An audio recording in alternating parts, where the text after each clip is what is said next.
Well, hello, everyone, and I'm delighted to be welcoming back to the State Department a colleague and a friend, someone who has served his country with great distinction, and I am very pleased to have this opportunity with Foreign Minister Zêbarî here to reaffirm the importance and strength of the long-term strategic relationship between the United States and Iraq.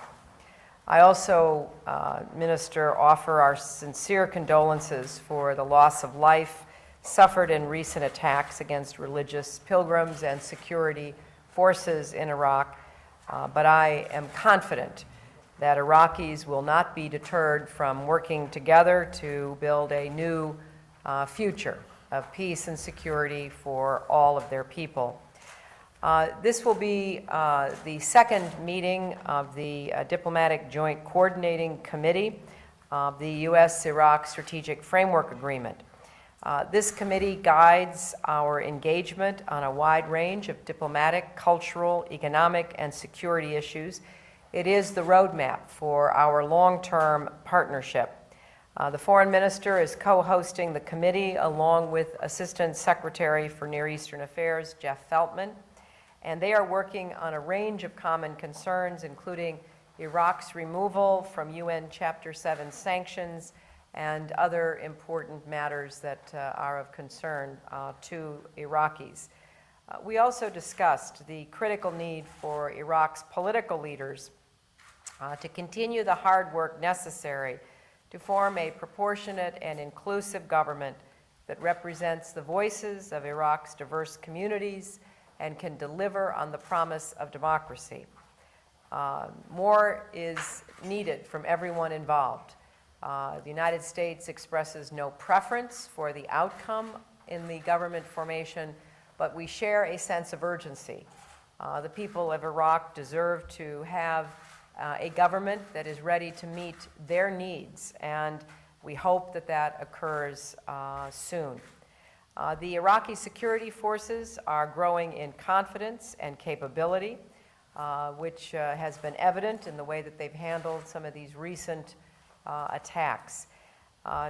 As our ambassador, Chris Hill, recently said, our soldiers may withdraw from Iraq, but our interests will remain. We are committed to this relationship.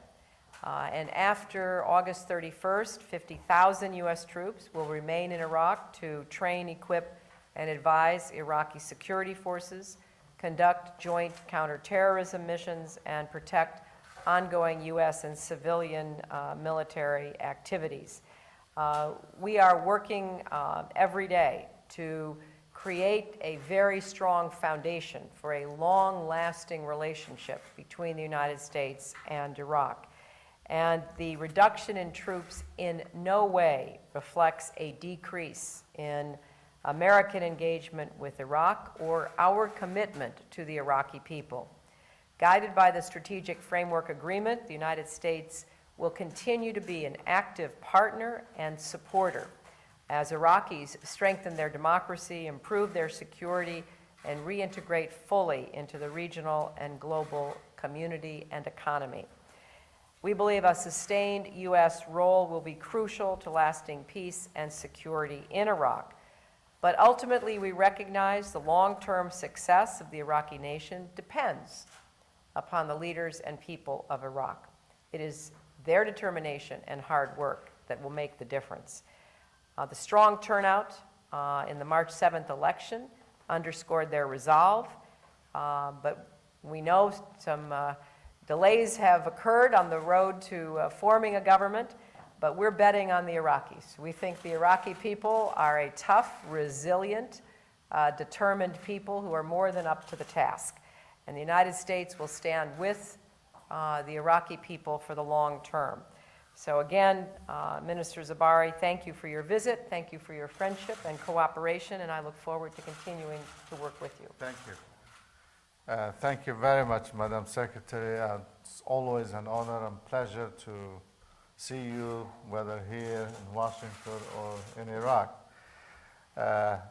I'm here with my delegation, in fact, as Madam Secretary indicated, to convene the second session of the Joint Coordination Committee for Political and Diplomatic Cooperation. And this is a message to all, to the people of Iraq, to the region, that our long-term relationship is there, and it will flourish, it will be strengthened. It has nothing to do with the drawdown of US troops by August 31st. I think this long-term strategic friendship and cooperation has been enshrined in an agreement which is to the benefit of the people and of the region's people also, and stability. In fact, we come from New York, and we had good discussions with the Secretary General, with the member of the Permanent Security Councils, the P5, in order to discuss means and ways for Iraq to get out of Chapter 7 regulation. And here, Madam Secretary, I want to thank you and the US government for all the help and the assistance you have given us, in fact, to get Iraq back to its rightful place in the community of nations. And we are making progress on a number of issues. We discussed, as you know, the current efforts of government formation, and this is an Iraqi issue.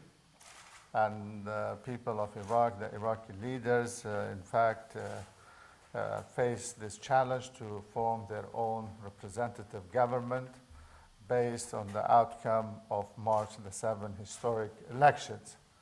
Now we have some delays.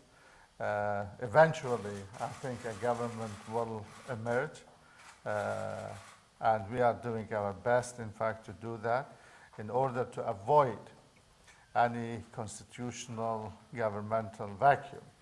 I think the people are aware of the urgency, as you have. We, as Iraqi, also feel a sense of urgency.